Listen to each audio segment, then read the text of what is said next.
Ibu, bapak, saudari, saudara, rekan-rekan muda, dan adik-adik sekalian, dimanapun kalian berada, bertemu kembali dengan saya Romo Tino SSCC di dalam catatan pesiarah. Allah Maha Kuasa sudah menunjukkan kasih-Nya yang begitu besar kepada kita pelayan-Nya. Allah meminta kita untuk senantiasa menghadirkan kasih Allah di dalam karya tugas perutusan kita dan dengan segala berkat yang sudah diterima oleh kita darinya untuk kemuliaan-Nya. Sebelum kita mendengarkan permenungan dari catatan pesiarah, marilah kita membuat tanda kemenangan Kristus. Dalam nama Bapa dan Putera dan Roh Kudus. Amin. Allah Bapa Maha Kuasa, Engkau merelakan putramu mengalami kematian, supaya kami semua memperoleh kehidupan. Semoga pengorbanan putramu menjiwai kami untuk tetap tinggal di dalam Dia dan hidup sebagai ciptaanmu yang baru. Semoga kami pun senantiasa menghadirkan kasih-Mu di dalam lembaran kehidupan kami. Demi Kristus pengantara kami. Amin. Ibu, bapak, saudari, saudara, rekan-rekan muda, dan adik-adik sekalian dimanapun kalian berada, kita patut bersyukur karena Allah sudah memberikan segala sesuatu sebagai wujud kasih-Nya kepada kita pelayan-Nya. Talenta, kemampuan untuk memecahkan suatu persoalan, bakat yang menjadi instrumen di dalam karya pelayanan kita, hendaknya kita gunakan untuk melayani Tuhan. Dalam bacaan hari ini dari surat Rasul Paulus kepada jemaat di Korintus yang kedua, kita mendengarkan bagaimana pelayan Tuhan menderita karena sebuah kebenaran.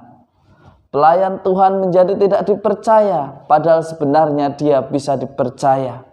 Tetapi kita juga sebagai pribadi, sebagai orang yang beriman, hendaknya kita tidak mudah terbawa oleh arus, tidak mudah menghakimi seseorang karena mendengarkan hasutan atau informasi yang belum tentu kebenarannya. Seringkali kita lebih mengutamakan ego kita.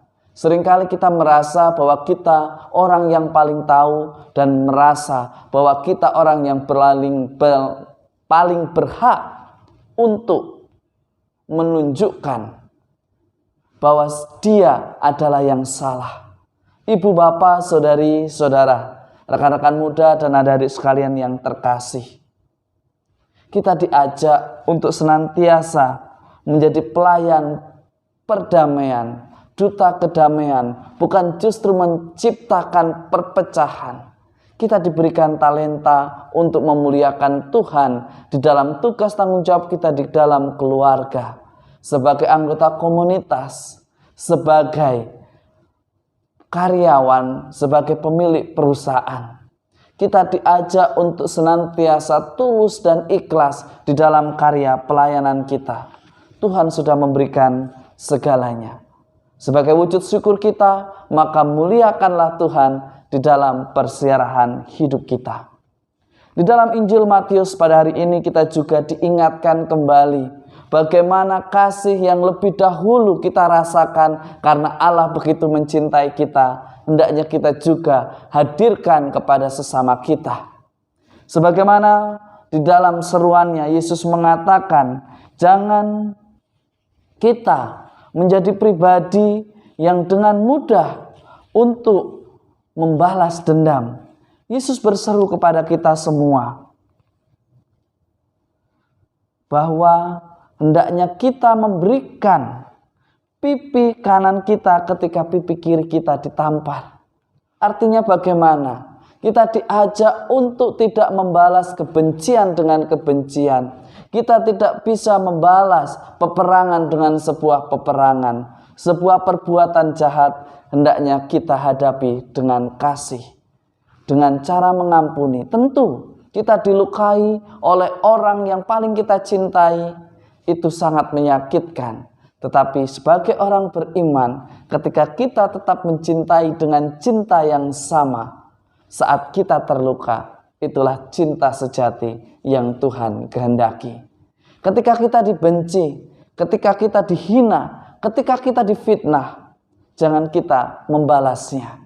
Kita sudah tahu begitu banyak fakta. Mereka bertengkar, mereka berkelahi, mereka saling membenci karena saling menghina.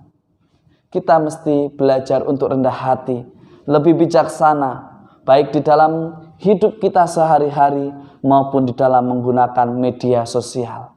Kita tahu ketika kita tidak bisa bijak di dalam menggunakan media sosial, emosi kita terkuras hanya untuk sesuatu yang sia-sia. Mari kita hadirkan kasih Allah di dalam ketulusan dan di dalam keikhlasan saat kita melayani. Melayani dan berbagi tidak ditentukan oleh besar kecilnya kita bisa memberi, tetapi seberapa besar cinta dan seberapa besar ikhlas kita melakukannya di dalam lembaran kehidupan kita. Semoga berkat Tuhan senantiasa melindungi dan memberkati kita semua, Bapa, Putera, dan Roh Kudus. Amin. Ibu, Bapak, saudari-saudara, rekan-rekan muda, dan adik sekalian yang terkasih, kita mengawali pekan pada minggu ini dengan ajakan untuk menjadi duta kasih bagi setiap orang. Sebagai orang beriman, dia harus berani terluka dengan tetap mencintai dengan cinta yang sama bagi siapa saja yang kita layani. Hendaknya kita juga senantiasa memberikan waktu, melaksanakan tugas dan tanggung jawab kita dengan keikhlasan, sehingga kita semua menjadi pribadi yang berintegritas dan bisa dipercaya. Selamat mengawali pekan, Tuhan memberkati. Amin.